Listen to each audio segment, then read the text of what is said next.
This is CBC Here and Now.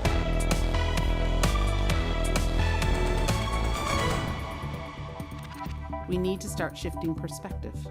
This is not the end, but the beginning of the end. The province plans to eliminate all COVID-19 restrictions in a month, including mask mandates and gathering limits. On behalf of the entire province, I extend my sincere condolences to the families. The search for survivors of a Spanish fishing vessel that sank offshore has ended as their families in Spain tried to come to terms with the loss. Temperatures are going to warm up over the next couple of days. Wind and rain all in the forecast.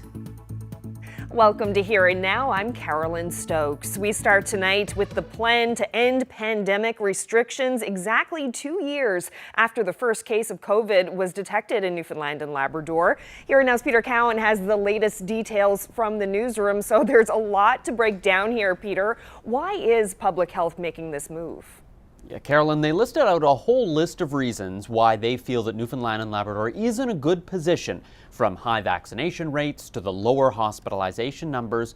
So what we got today is kind of a roadmap that if things continue to go well, how they'll ease restrictions. So the big date is March 14th, less than a month away from today. That's when they expect to drop all the public health measures. That means masks wouldn't be required in public places, restrictions on gathering sizes would end, and the vaccine passport wouldn't be required to enter some businesses. The Chief Medical Officer of Health says this has nothing to do with the protests. So I'd like to be clear that our decisions are not a response to the protests happening across the country. We have never shied away from making difficult or unpopular decisions based on evidence. We have always said we would go where the science leads us, and that's exactly what we're doing now. Now, just because you won't have to wear a mask doesn't mean you shouldn't wear a mask. In fact, Dr. Janice Fitzgerald says she'll continue to recommend that people wear one. And she says people need to be understanding if other people or businesses continue to use masks. Now, March 14th is the big day, but there's going to be a gradual easing of restrictions before then. So next Monday, the 21st, they're allowing slightly larger gatherings. So for example, gyms, fitness facilities, and restaurants will all be able to go to 75% capacity. Face-based gatherings that use a vaccine passport will also be at 3/4 capacity. Amateur sports can compete in other regions, but only one game a day, so tournaments still aren't allowed. Informal gatherings, like the one you might have at your house, they're going to max out at 25 people and no change to formal gatherings. And a week after that, on February 28th, the changes will affect people coming into the province. Border controls are going to be dropped and rapid testing is going to become optional. Today, the province announced 3 more deaths. So how is it safe to open up when people are still dying? Dr. Fitzgerald believes the worst of this wave is over, even if we may continue to see deaths. Death as an indicator, the number of people who have died, it does lag behind where the peak would be. So because it's usually about 3 weeks behind. So it's not unusual that we may see more now, even though our numbers are going down. And Peter, Dr. Fitzgerald also made a change for isolation for children in daycare. What are the new rules there? Yeah, this has been a big issue for parents with kids caught up in frequent isolation, so they're going to loosen some of those requirements. So, for example, if a child is exposed at a daycare or outside of their home and they don't have symptoms, they can continue to go to daycare. If the child is exposed from someone they live with, then they will have to isolate for 10 days. So all of these changes are going to be coming in gradually over the next couple of weeks. And Dr. Fitzgerald admitted today that this is going to be a big adjustment for a lot of people as they get used to ending restrictions after 2 years. Peter Cowan, CBC News, St. John's. Well, the search for survivors from a Spanish fishing boat that sank 450 kilometers off Newfoundland has been called off. The vessel went down after midnight on Tuesday. 3 sailors were rescued soon after by another boat, and 9 bodies have been recovered. This afternoon, efforts to find anyone else were ended, and the 12 sailors who are still missing are presumed to have drowned. Chris O'Neill Yates has the latest. After scouring the North Atlantic, covering more than 2,000 square kilometers, The search for more survivors from the Villa de Pitancho has ended. The decision to end this search at this time, it's heartbreaking for those of us in the search and rescue organization. We never want to come to this conclusion. We always want to keep on going and find these individuals, but there is a point where we have to come to the realities of the situation. With 10-meter waves, 45-knot winds, and bone-chilling ocean temperatures, the likelihood of survival was never high. Premier Andrew Fury called the Spanish ambassador to offer condolences. Like the people of Spain, Newfoundland and Labrador has a historic attachment to the sea. The 50-meter factory freezer trawler left its home port in Galicia, Spain in late January. Investigators will now have to talk to the 3 survivors to determine how the ship sank. Families have been showing up outside the offices of the vessel's owners, hoping for news. This man had an uncle and brother on board. There are no words to describe this. It is a very painful situation, he says. And there's been no word of this woman's husband.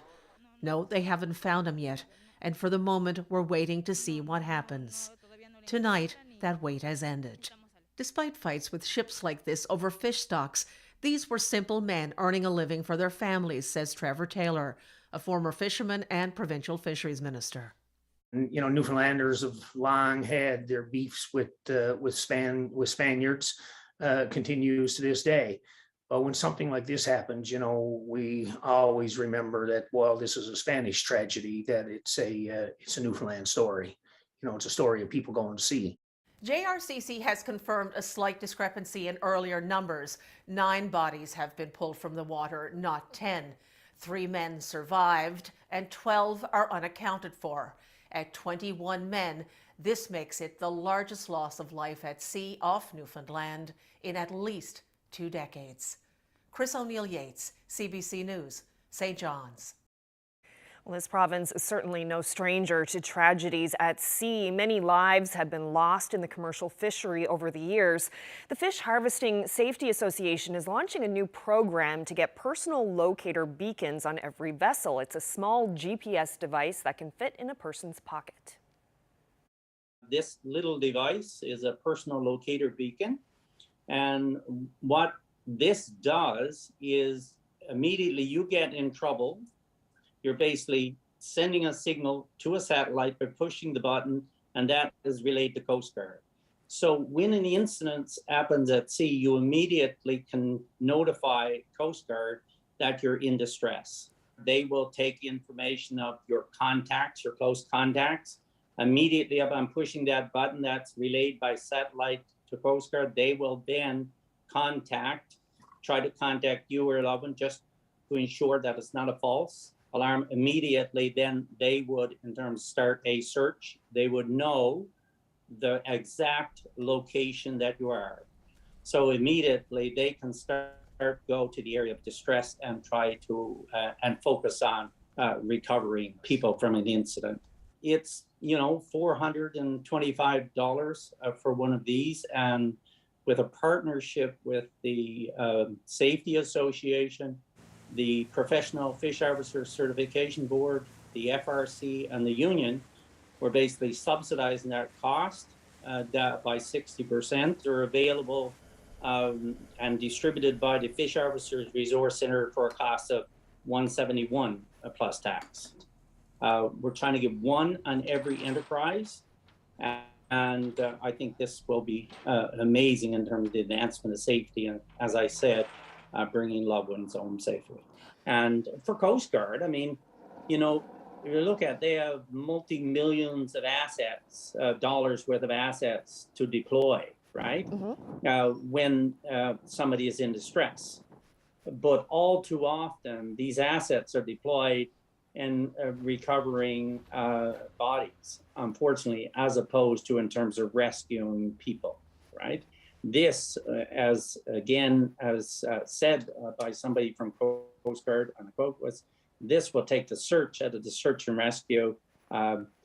These resources can be deployed going immediately to look at the location where the individual is in distress, as opposed to trying to locate them first. Everybody in this province, quite frankly, is aware of the cost of the hazards, I should say, say, of life on the sea. You know, we're no stranger in terms of significant loss, as you pointed out, just for instance, with the Spanish trawler that just went down. Every year, unfortunately, we lose a number of harvesters while they're going about, they're trying to earn a living for their families. There's no doubt in my mind that with this device, that there will be families in terms of celebrating the return of these loved ones from a tragedy instead of mourning their loss.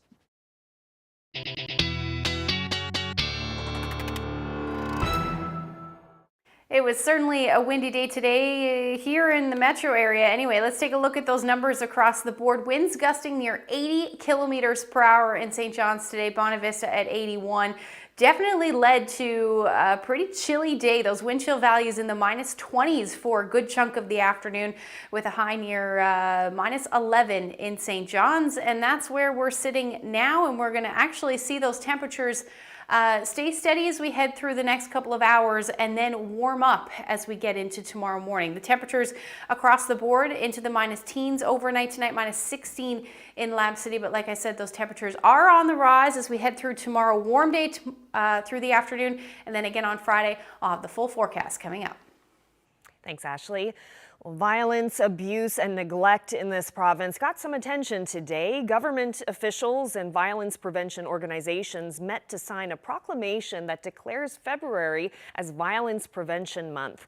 One of the topics discussed was improving awareness around gender-based violence.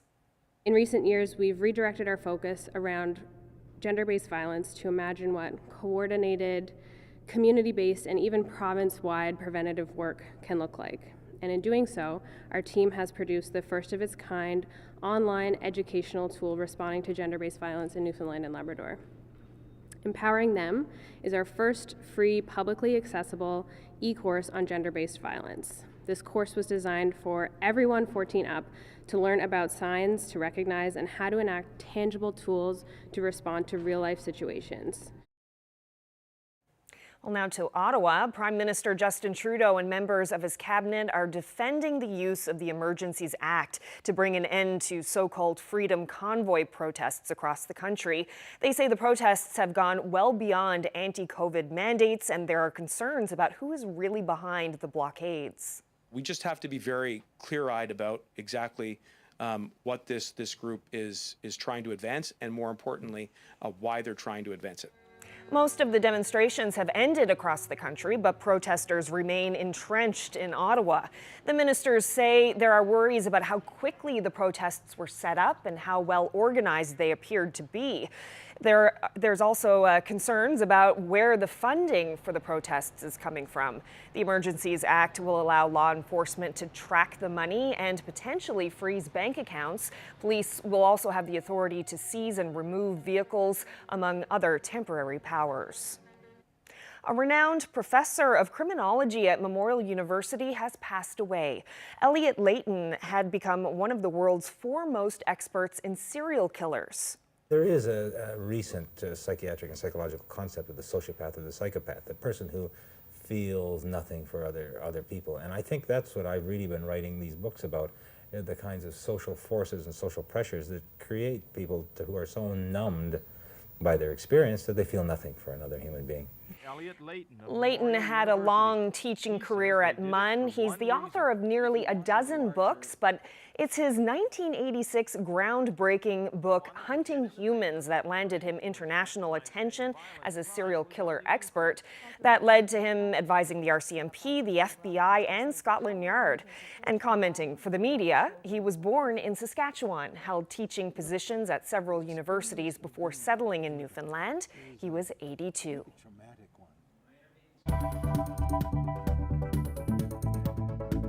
Well, if you haven't cleared the storm drains over the last couple of days, it's a good idea to get on that because we've got lots of rain and wind on the way. I'll have the full forecast coming up.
This weather update is brought to you by the NL 511 app. Know before you go. Check road conditions, highway cameras, and the provincial plow tracker with the NL 511 app.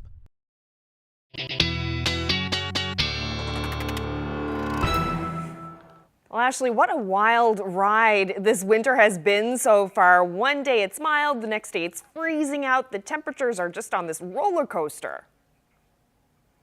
Yeah, they definitely are. Unfortunately, we're going back up that roller coaster, but today we're definitely on the low. Beautiful day though, lots of sunshine, but those temperatures quite cold out there, especially with that wind chill. Let's take a look at what's going on out there. Nothing really, ridge of high pressure in place, but we still do have all of that cold air. But as we head through the next couple of days, we are going to start to see that warm air, particularly through the overnight and into the first half of tomorrow is when we'll start to see some of that milder air move in, and then a bigger push, some even warmer temperatures as we head through the day on Friday. By the time we get into Saturday, we'll start to see that cool down. So Environment Canada does have a rainfall warning in place for the West Coast with special weather statements for southeastern Labrador, the Northern Peninsula, South Coast, as well as the Avalon. This is because we are expecting some significant rainfall with this system. So here's the forecast as far as temperatures go for tomorrow. Those winds again out of the southwest between 60 to 70 kilometers per hour. So they are starting to ramp up, and then will even more so as we head through the day on Friday.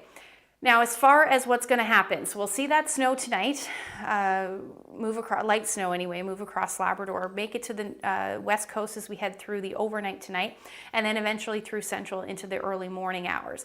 By tomorrow morning, that's when those temperatures will start to warm up, and we should see that transition to rain. Now, those higher elevations may hold on to that snow a little bit longer, but eventually, as the warmer air does start to move in, we will see that transition into rain. Now, this is when the winds will start to ramp up, particularly in the evening hours for the West Coast. 60, 70, 80 kilometer per hour winds expected. And then some of that heavier rain will move in as we get to the early morning hours on Friday. Now, there is a line of potential for us to see some freezing rain, and that will be generally Green Bay, White Bay. As you can see, that's Friday afternoon, and that will continue through a good chunk of the afternoon into the evening hours.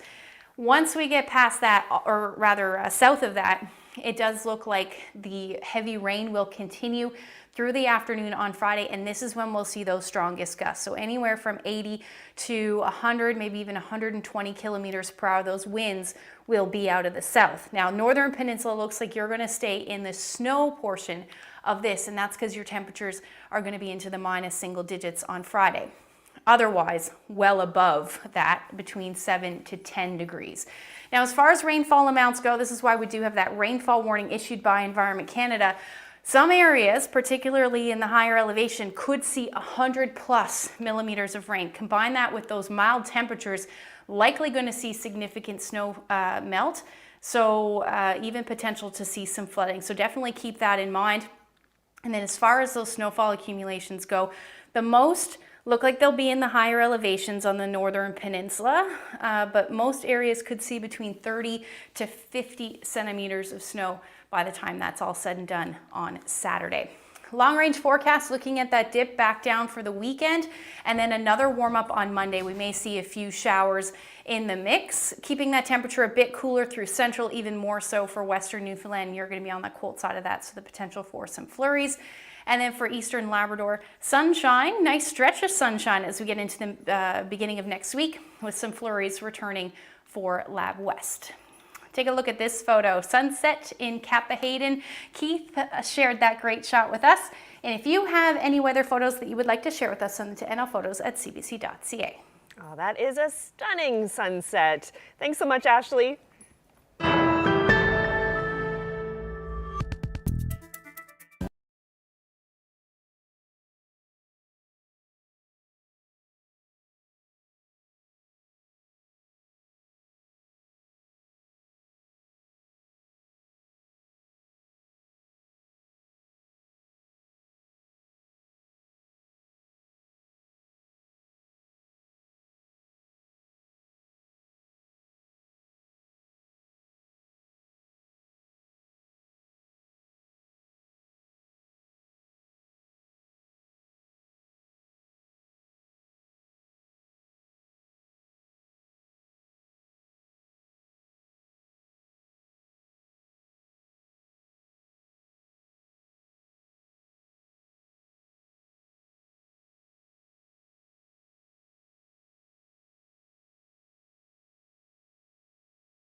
The inflation rate in Canada took another jump in January, hitting a 30-year high of 5.1%. Rising prices for gasoline, groceries, rent, and the cost of owning a home all contributed to the increase. Gasoline prices are up nearly 32% compared to last January. Food and shelter costs are up about 6% each. Core inflation, which does not include items like food and fuel, are subject to unpredictable or seasonal price swings and came in at 4.3%. That's its highest level in 33 years. Well, a very rare, very large blue diamond is coming up for auction a little later this year. The De Beers Cullinan Blue is expected to sell for more than $48 million US. The diamond was mined in South Africa last year. It's 15 carats. Internally flawless, and its color is rated in the top 1% of all blue diamonds. The gem is set to go up for auction in Hong Kong in April. Blue diamonds tend to sell for extraordinary prices. In 2014, one went for nearly $33 million in New York, and in 2015, a 12-carat blue diamond sold for more than $48 million at an auction in Geneva. Wow. Well, throughout the pandemic, many choirs have had to find new ways to perform. Many pivoted to online performances. The Newman Sound Men's Choir and the Holy Heart Low Notes teamed up to create a video project, a new take on an old classic, Out from St. Leonard's. We'll play some of that video as we leave you tonight. Thank you so much for watching. Hope to see you tomorrow.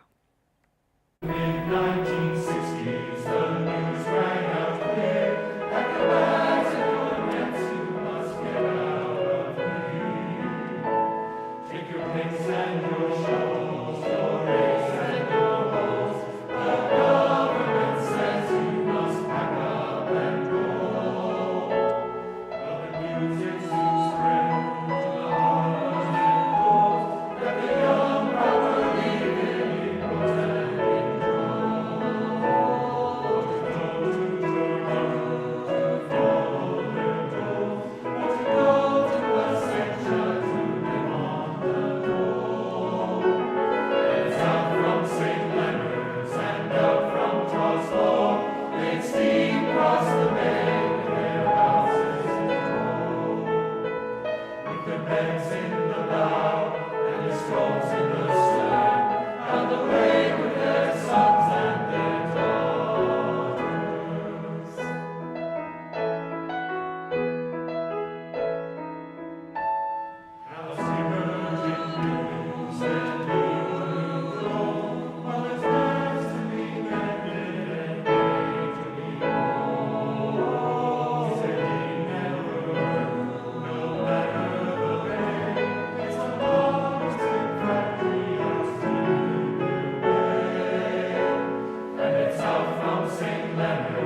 Now the islands and